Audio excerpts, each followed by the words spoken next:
Solo a los impíos disgusta la administración de las cosas temporales. 42. Y todo esto no es malo porque pasa. Pues también el verso en su género es bello, aunque ni dos sílabas en él suenan a la vez, pues la segunda suena después de la primera, y así ordenadamente se llega hasta el fin, de modo que al pronunciarse la última, enlazándose con las pasadas, pero sin sonar juntamente con ellas, acaba la hermosura y la armonía métrica. Sin embargo, el mismo arte con que está labrado el verso trasciende todo tiempo, de modo que su belleza no se extiende según las medidas temporales, sino abraza a la vez todos los elementos con que se compone el verso, el cual no lo tiene todo junto, sino según un orden de sucesión de lo anterior y posterior, y, sin embargo, es hermoso, porque revela los últimos vestigios de aquella belleza que el mismo arte atesora fija invariablemente. 43. Así, pues, como muchos de gusto pervertido aman más el verso que el arte con que él se construye, por buscar más el halago del oído que el de la inteligencia, de igual modo, no pocos se perecen por lo temporal, más dejando a un lado a la divina providencia, que forma y dirige los tiempos, y, en el amor a lo fugitivo, no quieren que pase lo que aman, y son tan insensatos como si alguien en el recitado de una poesía famosa quisiera estar oyendo siempre una sílaba en verdad que no. Hay tales aberraciones en los aficionados a la poesía, pero el mundo rebosa de los que estiman así las cosas temporales. La razón es porque todos pueden fácilmente oír el verso y la poesía íntegra, al contrario, el orden de los siglos nadie puede abarcarlo. Añádase también que nosotros no formamos parte del verso, mientras por causa de nuestra condena somos parte en la evolución de los siglos. Aquel se canta según reglas conocidas por nosotros, estos se verifican con nuestra laboriosa aportación. A ningún vencido le agradan los juegos agonísticos, sin embargo de ser interesantes por su derrota, y hay aquí igualmente como cierta imitación de la verdad. Y tales espectáculos se nos prohíben para que, seducidos por las sombras de las cosas, no dejemos las realidades superiores que en ellas se vislumbran. Así, la creación y gobierno de este universo displace solo a los impíos y condenados, pero, aun con todas sus miserias, agrada a muchos, que fueron vencedores en la tierra o son ahora espectadores seguros en el cielo, pues nada justo desagrada a los justos. Toda substancia es buena. 44. Por las razones antedichas, como toda alma racional o es infeliz por sus pecados o dichosa por sus buenas obras, y como a los seres privados de razón o se someten al más poderoso, u obedecen al mejor, o ejercitan al que lucha, o dañan al condenado, por otra parte, estando el cuerpo al servicio del alma, según lo consienten sus méritos o el orden de las cosas, no hay otro mal en toda la naturaleza sino el que se comete por culpa de cada uno. Pues, en verdad, cuando el alma, regenerada por la gracia de Dios, y restaurada íntegramente en su ser, y sumisa a su única Creador, juntamente con el cuerpo, restablecida en su primitiva inmortalidad, comenzare, no a ser poseída con el mundo, sino a dominar al mundo, no habrá ningún mal para ella, porque esta hermosura inferior, sujeta a vicisitudes temporales, que se verificaba con su servidumbre, se realizará después bajo su soberanía, y habrá, según está escrita, un cielo nuevo y una tierra nueva, sin ningún trabajo para las almas, antes bien, reinando ellas en el universo, pues todo es vuestro, dice el apóstol, pero vosotros de Cristo, y Cristo de Dios. Y en otra parte, la cabeza de la mujer es el varón, la cabeza del varón, Cristo, y cabeza de Cristo, Dios. Mas como el vicio del alma no es su naturaleza, sino lo que la daña, conviene saber, el pecado y su castigo, se colige de ahí que ninguna naturaleza, o mejor dicho, ninguna substancia o esencia es mal. Ni por los pecados y penas del alma se mancilla el universo con alguna deformidad, pues la substancia racional libre de pecado y obediente a Dios domina a las demás cosas, que se le sujetan. Y el pecador está ordenado allí donde conviene estén los de semejante condición, de suerte que todas las cosas, por virtud de Dios, Creador y Moderador universal, lucen con decoro. Y la hermosura del universo resulta irreprochable por estas tres cosas, la condena de los culpables, las pruebas del justo, la perfección de los bienaventurados. Doble camino para la salvación del hombre. 45. Por lo cual también en el tratamiento con que la divina providencia e inefable bondad mira a la curación de las almas luce muchísimo la belleza en sus grados y perfección. Pues en él se emplean dos medios, la autoridad y la razón. La primera exige fe y dispone al hombre para la razón. La segunda guía al conocimiento e intelección. Si bien la autoridad no está totalmente desprovista de razón, pues se ha de atender a quien se debe creer, y ciertamente, una cifra de la misma verdad, conocida y comprendida, es la autoridad. Mas como caímos en las cosas temporales y por su amor estamos impedidos de conocer las eternas, no según el orden de la naturaleza y la excelencia, sino por razón del mismo tiempo, debe emplearse primero cierta medicina temporal, que invita a la salvación, no a los que saben, sino a los creyentes. Pues en el lugar en que ha caído uno, allí debe hacer hincapié para levantarse. Luego en las mismas formas carnales, que nos detienen, hay que apoyarse, para conocer las que pertenecen a un orden invisible. Formas carnales llamo a las que pueden percibirse con el cuerpo, esto es, con los ojos, oídos y demás sentidos orgánicos. A. Estas formas carnales, pues, han de adherirse forzosamente por el amor. Los niños son también casi necesarias en la adolescencia, y con el avance de la edad dejan de serlo. ¿A qué autoridad de hombre o de libros ha de darse crédito sobre el culto de Dios? 46. Pues la divina providencia no solo atiende al bien de cada uno de los hombres en privado, sino también públicamente a todo el género humano, lo que en el interior de cada uno acontece sábenlo Dios y los favorecidos de él. Y lo que se ha hecho con el género humano lo quiso transmitir por la historia y la profecía. Mas para conocer los hechos temporales, pasados o futuros, la fe es más necesaria que el razonamiento, y tarea nuestra es examinar a qué hombres o libros se debe dar crédito para adorar públicamente a Dios, en lo cual solo consiste la salvación. Lo primero, debe discutirse lo siguiente: ¿a quién hemos de creer con más razón, a los que nos invitan al culto politeísta o a quienes proclaman el culto de un solo Dios? ¿Quién duda que hemos de seguir a los que profesan la religión monoteísta, sabiendo que aun los adoradores de los muchos dioses están igualmente de acuerdo sobre la única soberanía del Señor y moderador de todas las cosas? Y, ciertamente, por la unidad comienza el número, luego hemos de preferir a los que afirman el culto de Dios, soberano, único y verdadero. Si entre ellos no nos alumbra la evidencia de la verdad, habrá que buscarla en otra parte. Pues lo mismo que en la naturaleza tiene mayor fuerza la autoridad que reduce a unidad la muchedumbre de las cosas, y, en el mismo género humano, su valor está en la concordia del consentimiento, esto es, en sentir una misma cosa. Igualmente en la religión debe considerarse mayor y más digna de fe la autoridad de los que invitan a la unidad.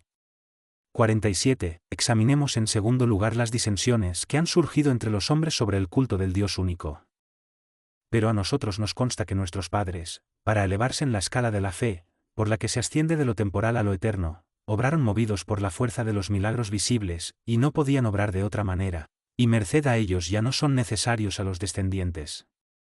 Pues como la Iglesia católica está difundida y arraigada en todo el mundo, no quiso Dios se prolongasen los milagros hasta nuestro tiempo, para que el alma no se aferrase siempre a lo visible ni el género humano se entibiase por la costumbre de ver lo que con su novedad despertó tanto su entusiasmo. Ya no nos conviene, pues, dudar que se ha de creer a los que, cuando predicaban cosas asequibles a pocos, pudieron persuadir a los pueblos que ellos poseían la verdad que debía abrazarse. Pues ahora es preciso averiguar a qué autoridad conviene someterse mientras somos ineptos para dar alcance a las cosas divinas e invisibles, pero, una vez que el alma se purifica y conoce la verdad claramente, no es necesario rendirse a ninguna autoridad humana. Mas a este grado de elevación no conduce la soberbia, sin la cual no habría herejes, cismáticos, judíos ni idólatras. Y si faltasen estos, durante el tiempo en que el pueblo cristiano camina a la madurez de la perfección que le ha sido prometida, con mucha más pereza indagaría la verdad. Las 6 edades del hombre antiguo y del nuevo. 48. Ved, pues, como la divina providencia propina los remedios a los que por su culpa merecieron el castigo de la muerte. En primer lugar se atiende a las condiciones naturales e instrucción del recién nacido. Su primera edad, la infancia, se consagra a los cuidados corporales, para quedar sepultada enteramente en el olvido, logrado el crecimiento. Sigue la puericia, de la que conservamos alguna memoria. Viene después la adolescencia, y en ella el hombre naturalmente es capaz de engendrar y ser padre de familia. A la adolescencia recibe la juventud, que ha de emplearse en los oficios públicos y ser reprimida por las leyes. Durante ella, una más severa prohibición de los pecados y el castigo del transgresor, a quien servilmente cohíbe, atiza en los ánimos carnales unos ardores más vivos de la concupiscencia y multiplica los pecados que se cometen. Pues doblemente peca el que comete un mal que está prohibido. Pasados los trabajos de la juventud, se concede algún reposo a la ancianidad. De aquí arrastra ya a la muerte una edad más caduca y decrépita, sujeta a las enfermedades y flaquezas. Tal es la vida del hombre carnal, esclavo de la codicia de las cosas temporales.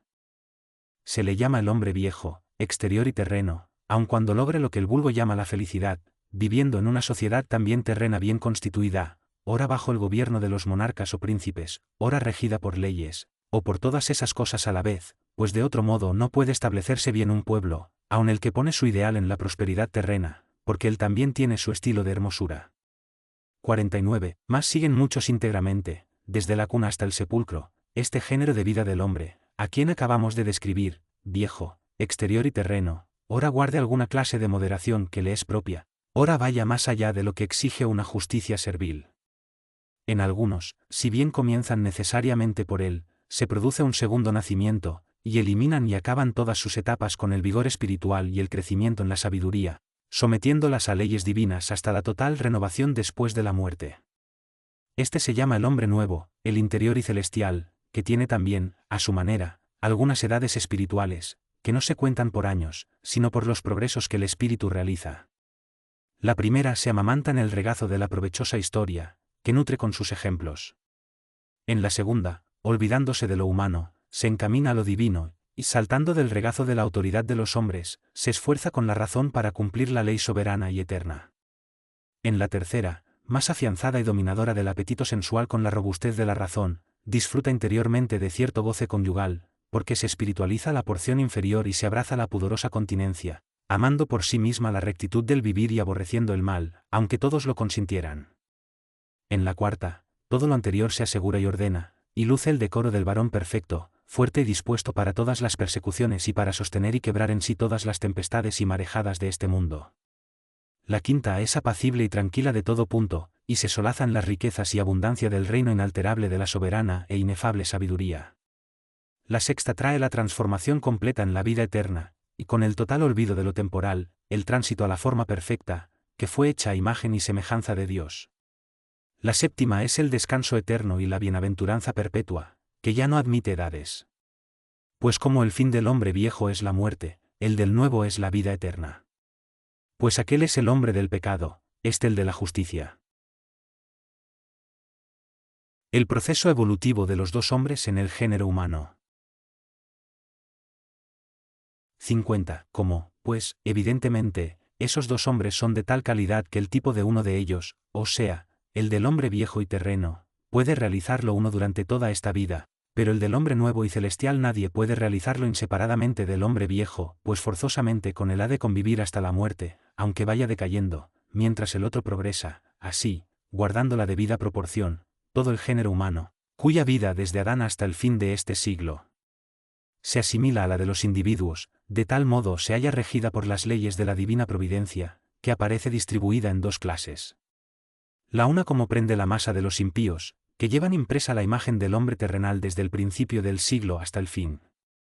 La otra abarca la sucesión del pueblo consagrado al culto del Dios único, y desde Adán hasta San Juan Bautista cumple en su vida terrena cierta justicia, inspirada en el temor servil. Su historia se llama Antiguo Testamento, que incluye la promesa de un como reino temporal, y toda ella figura a la nueva humanidad y al Nuevo Testamento, que promete el reino de los cielos. La vida temporal de este pueblo comienza, entre tanto, con la venida humilde del Señor y corre hasta el día del juicio, en que aparecerá con gloria. Después de este juicio, acabado el hombre viejo, vendrá la definitiva renovación, que promete una vida angélica, porque todos resucitaremos, pero no todos seremos transformados. Resurgirá, pues, el pueblo santo, para dejar las reliquias del hombre viejo y revestirse de la gloria del nuevo. Resucitará también el pueblo de los impíos, que desde el principio hasta el fin sostuvo al hombre viejo, para ser precipitado en la segunda muerte. Los que atentamente leen las divinas escrituras, hallan estas diferencias de edades, sin espantarse de la cizaña y de la paja. Porque los impíos están ordenados para los santos, y los pecadores para los justos, para que, en parangón con ellos, se levanten con más gozo al logro de su perfección. Normas de pedagogía doctrinal. 51. Más los que en los tiempos del pueblo terreno merecieron la gracia de la iluminación del hombre interior, ayudaron temporalmente al género humano, mostrándole lo que exigía aquella edad e intimando por la profecía lo que era oportuno manifestar. Aún así aparecen los patriarcas y los profetas a los ojos de quienes no se abandonan a mofas pueriles, sino tratan con diligencia y respeto este maravilloso y grande misterio de cosas divinas y humanas. Idéntica providencia veo que usan con muchísima cautela en los tiempos del pueblo nuevo insignes y espirituales varones, discípulos de la Iglesia Católica. No suministran al pueblo lo que a su juicio no debe servirse, por no ser tiempo oportuno, en cambio, generosamente y con empeño amamantan con leche a los muchos flacos que lo desean, con los pocos sabios que hay, ellos toman manjares fuertes. Comunican los secretos de la sabiduría a los perfectos, más a los carnales y débiles, aunque hombres nuevos, pero párvulos, ocultan algunas cosas, sin engaño de nadie, pues ellos no se lampan por vanos honores y alabanzas vacías, sino miran al provecho de aquellos en cuya compañía les tocó vivir durante esta vida. Pues tal es la ley de la divina providencia, que ninguno reciba ayuda superior para conocer y merecer la gracia de Dios si él, a su vez, no presta socorro a los inferiores, con afecto desinteresado, para lograr el mismo fin. De esta suerte, aun después del pecado que contrajo nuestra naturaleza por culpa del primer hombre, el género humano ha llegado a ser la gloria y ornamento de este mundo, y tal es sobre la acción de la divina providencia, que el remedio inefable aplicado a nuestra corrupción ha trocado la deformidad de nuestros vicios en no sé qué nuevo linaje especial de hermosura. Del segundo medio de la salvación, o sea la razón humana. 52. Y pues hemos ya hablado bastante, a nuestro parecer, del beneficio de la autoridad, veamos cómo la razón puede progresar, escalando de lo visible a lo invisible, de lo temporal a lo eterno. Porque no es vano e inútil ejercicio el de la contemplación del cielo, del orden de las estrellas, de la blancura de la luz, de las sucesiones de los días y noches, de los cursos mensuales de la luna, de la cuádruple división de las estaciones del año, en congruencia con los 4 elementos, de la fecundidad de las semillas, que producen tanta variedad de especies y formas, guardando todas ellas en su género su modo propio y su naturaleza. La contemplación de estas cosas no ha de ser pábulo de una vana y volandera curiosidad, sino escala para subir a lo inmortal y siempre duradero. Pues accesible es a nuestra observación la naturaleza del principio vital, con que siente todo lo dicho, el cual, por dar la vida al cuerpo, forzosamente ha de ser superior a él. Pues no toda masa corporal, aunque brillante con la luz visible, ha de estimarse mucho. Si carece de vida, pues, por la ley natural, toda substancia viva aventaja a toda substancia muerta. 53. Mas como nadie pone en duda que los animales irracionales viven y sienten, no es la sensibilidad, sino la razón lo superior del hombre. Pues muchas bestias poseen mayor agudeza visiva que los hombres, y con los demás sentidos corporales llegan también más presto a los cuerpos, mas el juzgar de los cuerpos no es propio del que solamente tiene sentidos, sino también del que usa de razón. Nosotros las aventajamos en lo que a ellas les falta. Pero es una verdad facilísima de comprender cuán superior es el que juzga a la cosa juzgada. Pues la razón no solo juzga de los objetos sensibles, sino también de los sentidos, porque, por ejemplo, en el agua debe aparecer quebrado el remo recto y porque los sentidos han de percibirlo necesariamente así, pues la mirada de los ojos podrá comunicarnos una impresión de este género, pero de ningún modo puede juzgar de ella. Por lo cual resulta evidente que, así como la vida sensitiva es superior al cuerpo, la racional supera a las dos.